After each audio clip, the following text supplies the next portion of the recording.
Hello everyone and welcome to sqadia.com. Today's lecture on physiology is thyroid hormones.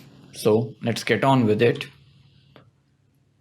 Now, thyroid hormones are the ones which are released by the thyroid gland.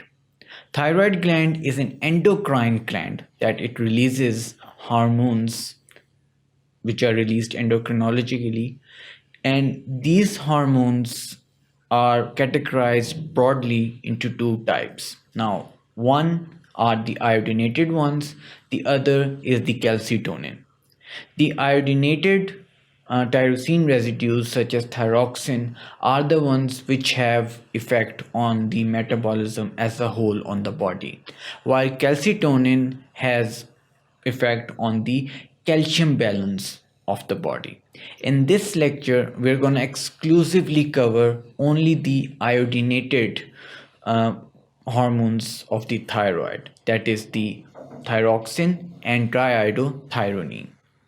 Now, both of these hormones, like I said, are iodinated residues of tyrosine.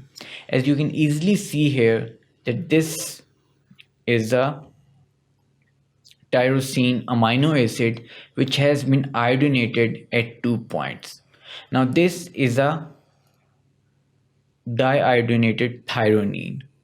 Now, when it is coupled with another iodinated molecule, which is again twice iodinated, it forms what is known as the tetraiodinated thyrronine, or in other words, the thyroxine.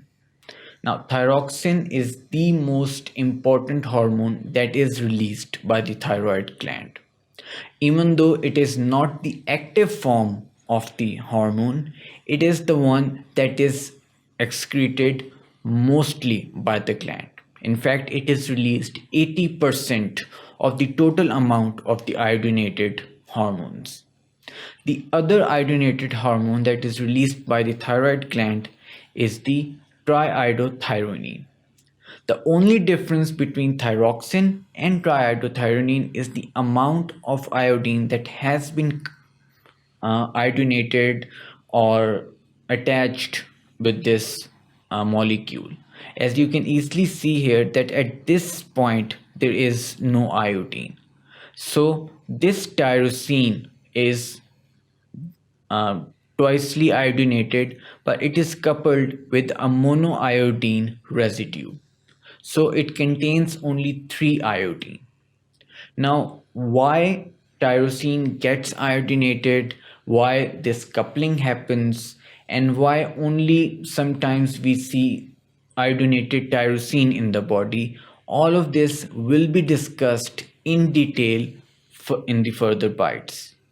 But you have to look at the structure and understand them, because it is necessary to know that it is not the thyroglobin that is iodinated and then released by the thyroid gland.